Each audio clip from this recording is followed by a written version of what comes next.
नमस्कार दोस्तों, आप सभी को ध्रुव आईएएस में स्वागत है। देखिए, मैं आज बात करने जा रहा हूँ फिर जो आपके देखे होंगे यूपीएससी जो है आज सेकंड पेपर फिर से हुआ। मतलब जो है आज जो है जनरल स्टडी फर्स्ट पेपर का और सेकंड पेपर दोनों हुआ। आज मैंने सबसे पहले हम फर्स्ट पेपर का हम रिव्यू करने जा रहे हैं, उसको देखने जा रहे हैं कि आज के बाद यूपीएससी क्या ट्रेंड बदला, कि वही ट्रेंड पे है, उसी रास्ते पे चल रहे हैं, कोई बदलाव हुआ है तो देखेंगे। कोई विशेष बदलाव है नहीं, उसी तरह से क्वेश्चन जो पूछा जा रहा था उसी टाइप से क्वेश्चन पूछा गया है। तो ध्यान दीजिएगा, ये पहला क्वेश्चन आपका पूछा है, इतिहास से क्वेश्चन पूछा है। इसमें 3 पार्टों में पूछता है, सोसाइटी, इंडियन सोसाइटी है और भूगोल है और इतिहास है। 3 सब्जेक्ट से क्वेश्चन पूछा जाता है। तो ये फर्स्ट पेपर जनरल स्टडी का फर्स्ट पेपर है, GS1 पेपर का लिए हम लोग डिस्कस कर रहे हैं। देखिए, इसमें पूछा है प्राचीन भारत के विकास की दिशा में भौगोलिक कारकों की भूमिका को स्पष्ट कीजिए। मतलब जो है ना, आप यदि भारत के देखेंगे एंशियंट हिस्ट्री को, तो एंशियंट हिस्ट्री में आपको मिलेगा इस जगह जो नक्शा यदि बना है तो उस समय जो है भारत जो है इस तरह का था। उस समय आपका ये भी मिला हुआ था, इस तरह बोल सकते हैं। ये पाकिस्तान भी अपने था, इस तरह नक्शा आप बना सकते हैं। तो इस तरह से देख रहे हैं ना, ये जो उस समय एरिया था, ये वाला एरिया बहुत ही उपजाऊ था। और उपजाऊ क्यों था? यहाँ गंगा और सोन नदी का एक संगम है। यहाँ देखेंगे कई नदियों का संगम है, इसके कारण से यहाँ पे कृषि का विकास हुआ था। तो ये कह रहा है कि भौगोलिक कारकों को बताना है। भौगोलिक कारक ये है कि यहाँ पे नदियाँ अधिक है, नदियाँ है तो यहाँ पे पानी की प्रचुरता होगी। यहाँ जो मिट्टी होगा जलोढ़ मृदा होगा, जलोढ़ मृदा पाया जाएगा, यानी कि उपजाऊ भूमि है। यहाँ पे कृषि विकास होना थोड़ा घंटा अच्छा रहा, फरिएबल रहा, मतलब इसके अनुकूल रहा। तो कई कारक यहाँ पे है। यहाँ नदी मार्ग के माध्यम से जो है आवागमन जो है अच्छा होने लगा, तो विदेशों से भी व्यापार हुआ करता थे। तो कई ऐसे फैक्टर्स हैं, आपको यहाँ पे इसके माध्यम से आप लिख सकते थे। ये आपका पेपर जो है ये दूसरा क्वेश्चन है। फिर जो है आपको कहना है महात्मा गांधी और रविन्द्रनाथ टैगोर। ध्यान दीजिएगा, महात्मा गांधी और रविन्द्रनाथ टैगोर के शिक्षा एवं राष्ट्रवाद के प्रति सोच में क्या अंतर था। ये जो है प्रीवियस साल का क्वेश्चन है, पिछले साल क्वेश्चन पूछा गया है। आप देखेंगे तो ये कोई अननोन क्वेश्चन नहीं है, ये बहुत ही अच्छा है। ये भी क्वेश्चन अननोन नहीं, यदि आप एनसीईआरटी पढ़े होंगे तो क्वेश्चन को कर लेंगे। और देखेंगे ये महात्मा गांधी पे जैसे कि आप बात कर रहे हैं, महात्मा गांधी ने जो शुरू किए थे, आप देखेंगे शिक्षा में उन्होंने सर्वोदय विद्यालय की कल्पना किए थे, सर्वोदय विद्यालय चलाते थे। यानी कि जो शिक्षा में राष्ट्र आंदोलन में जैसे असहयोग आंदोलन देखेंगे, सब प्रथम जन आंदोलन था। तो कई ऐसे क्षेत्रों पे उन्होंने इसका योगदान दिया है।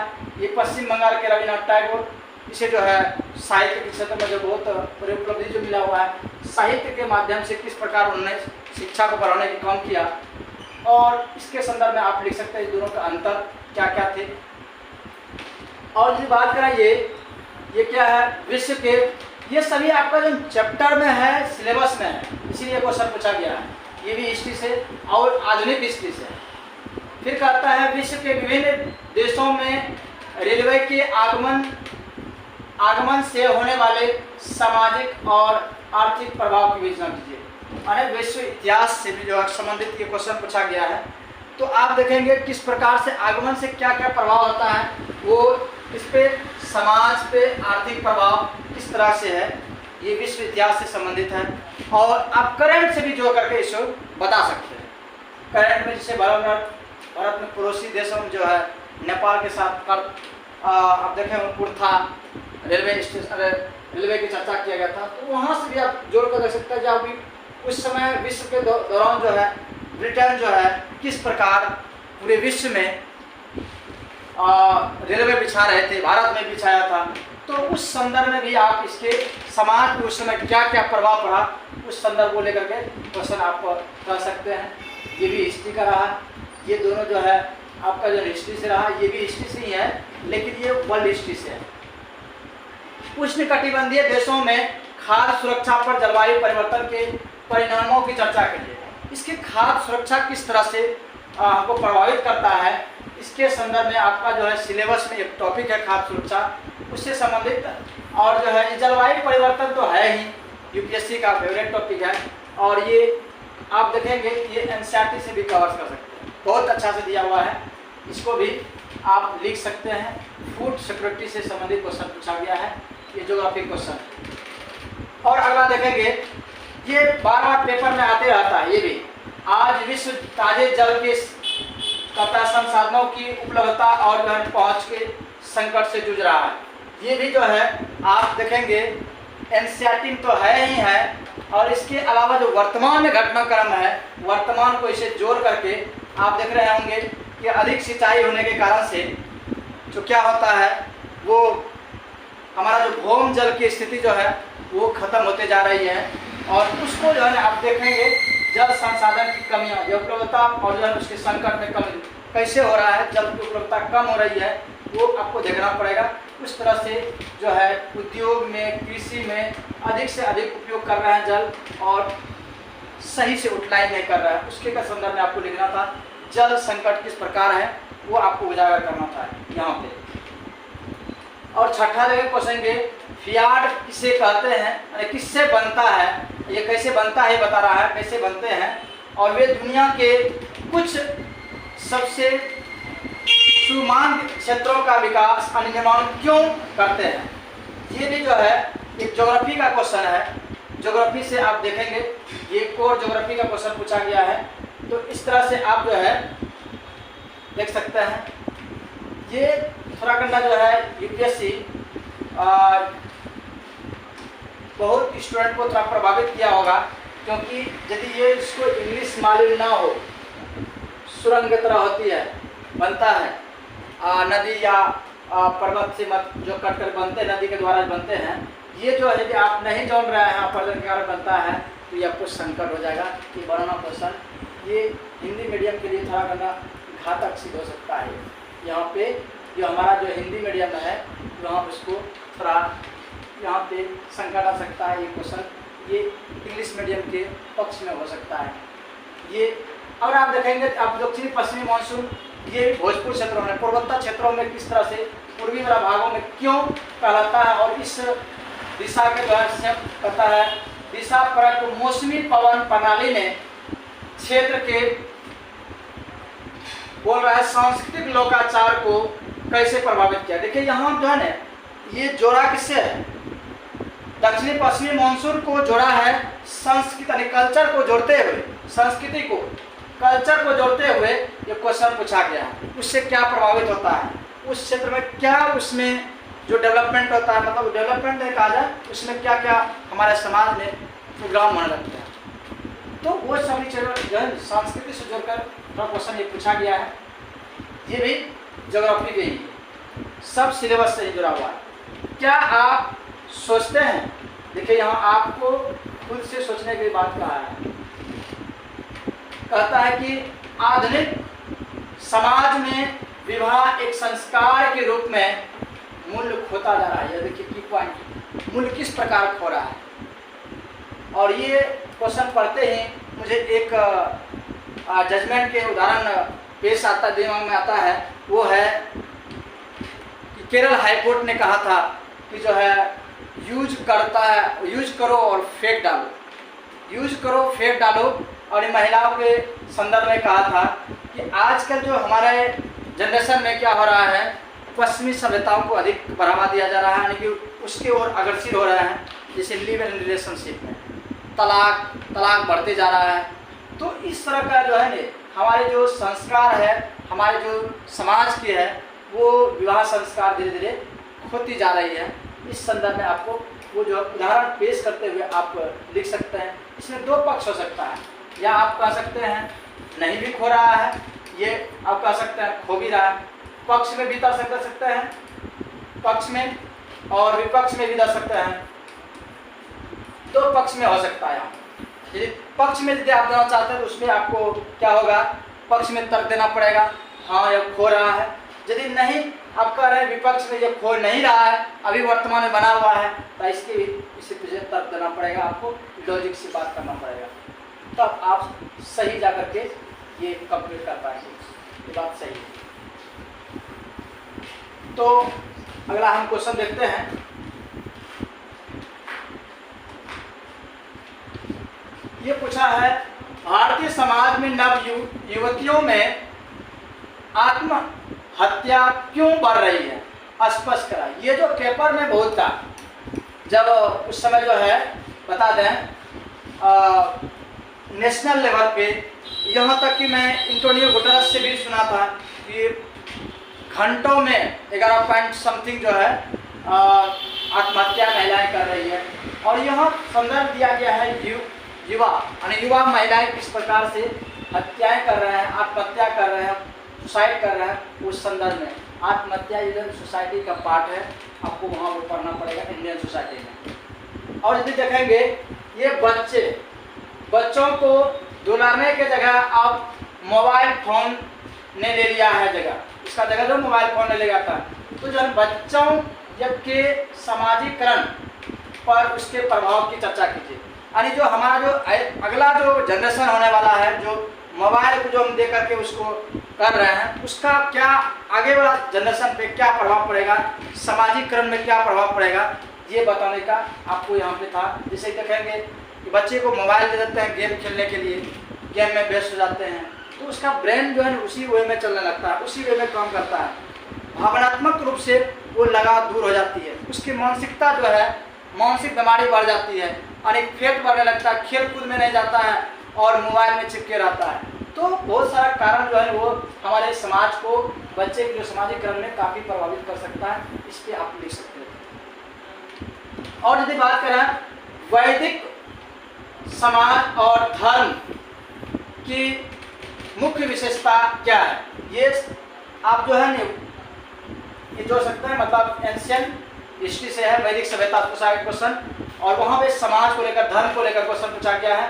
क्या आप सोचते हैं कि उनमें से कुछ विशेषताएं भारतीय समाज में अभी भी प्रचलित हैं? देखिए वर्तमान की घटना को, इतिहास को वर्तमान को जोड़ करके क्वेश्चन पूछा गया है, तो आप जोड़ कर भी दे सकते हैं, कह सकते हैं कि अभी भी हमारा जीवित है, तर्क यहाँ आप दे सकते हैं, अभी जीवित है, किस प्रकार जीवित है आपको यहाँ बताना पड़ेगा। तो देखेंगे तो जीवित है और किस आधार पे है, जब मैं बात करूँ, अभी वर्तमान में नया संसद भवन जो है लोकार्पण किया गया है, उद्घाटन किया गया है। तो देखेंगे वहाँ जो है कई वेद मंत्रों के द्वारा हिंदू, सिख, ईसाई, मुस्लिम और जैन, बौद्ध, कई मंत्रों उच्चारणों के साथ जो है इसे लोकार्पण किया गया। इससे पता चलता है कि हमारा संस्कृति अभी जो जीवित है, वैदिक सभ्यता अभी भी है। रामायण महाभारतों पर जो है प्रोग्राम होते रहते हैं, अभी भी चल रहे हैं, उसकी राम कथा अभी भी बताया जाता है। और यदि देखेंगे वर्तमान में जब चंद्रयान 3 लॉन्च किया रहा था, उससे पहले जो है कई पूजा पाठ में विलीन थे, जो है ये हमारा भक्ति में विलीन थे। क्यों? वो जो है उसको मानते हैं, तभी तो हम उसकी ओर जाते हैं। तो यहाँ पे आप ये पुट कर सकते हैं, वर्तमान में कह सकते हैं अभी भी जीवित है, अभी भी चल रहा है। अभी भी गाँव सब में देखेंगे आप सत्संग होते रहता है, रामायण महाभारत के कथाएं होती रहती है, ये भी बात है। सल्तनत काल के दौरान किए गए बड़े तकनीकी बदलाव क्या थे, और उस समय जो है उन तकनीकी बदलावों ने भारतीय समाज को कैसे प्रभावित किया है। तो इस तरह से ये भी हिस्ट्री से ले सकते हैं, हिस्ट्री के पार्ट से, ये सल्तनत काल के दौरान की बात कर रहा है। और यदि दिखाएंगे भारत में उपनिवेशिक शासन ने आदिवासी को कैसे प्रभावित किया, और उपनिवेशिक उत्पीड़न के प्रति आदिवासी की प्रतिक्रिया क्या थी। आप देखेंगे कि आदिवासी बिहार वाले क्षेत्रों में अधिक प्रभावित हुआ था। संथाल और जो है आप मुंडा विद्रोह देखे होंगे। और ये जो है आदिवासी संबंधित क्वेश्चन पूछा गया है।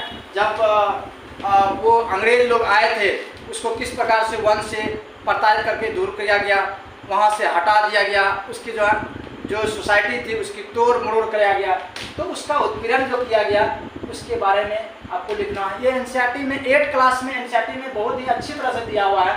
इसका क्या उत्पीड़न हुआ है, क्या उसके प्रभाव पड़ा है, आप उसकी क्या प्रतिक्रिया रहा है, ये एनसीईआरटी का क्वेश्चन आप आराम से बना सकते हैं।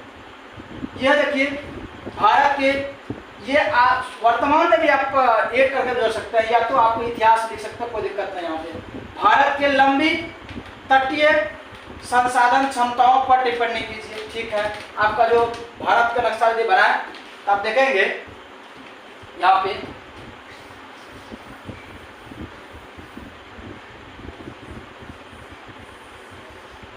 ये जो आपका तटीय रेखा वाला एरिया, ये वाला एरिया यहाँ देख लीजिए, तटीय एरिया इसी के संदर्भ में कहा गया है, बात किया गया है। और आपको मैं बताया था एक मिष्टी योजना, याद करने की कोशिश कीजिएगा। मैंग्रोव वन को लेकर के क्वेश्चन पूछा गया है, तो यहाँ पे आपको इसको ऐड कर सकते हैं। यही जो है तट रेखा पे किस प्रकार से मैंग्रोव वन को डेवलप करना चाहिए, सुंदरवन डेल्टा क्षेत्रों में कहा गया था। यानी कि इसी को विकास करना है, यानी कि तटीय इलाकों में विकास करना है ताकि वो हमारा कटे नहीं। इन क्षेत्रों में प्राकृतिक खतरों को कैसे बचाया सकता है, उस प्रकार के लिए क्या सरकार काम कर रही है, आप यहाँ इसको ऐड कर सकते हैं।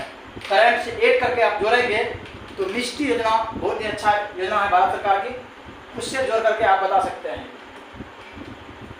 अब देखिए यहाँ कहता है भारत में उपनिवेशिक शासन ने, ये तो हमने पढ़ लिए हैं, ये भी पढ़ लिया। देखो आगे देखो बताता है, भारत में प्राकृतिक वनस्पति की विविधता के लिए उत्तरदायी कारकों की चर्चा कीजिए या पहचान कीजिए और उनकी विवेचना कीजिए। फिर कहता है इसमें वर्षा वन क्षेत्रों में वन्य जीव अभ्यारण्यों के पहचान के महत्व का अवलोकन कीजिए। तो यानी इसका मतलब जो ये आप एनसीईआरटी में जाएंगे तो वहाँ आपको मिल जाएगा। एनसीईआरटी बहुत अच्छी तरह से इसको बताया गया है, 9th में भी और 11th में भी, वहाँ से भी ये कर सकते हैं कवर। ये ज्योग्राफी का क्वेश्चन है, देख लीजिए, 12 नंबर का है, 250 शब्दों में लिखना है।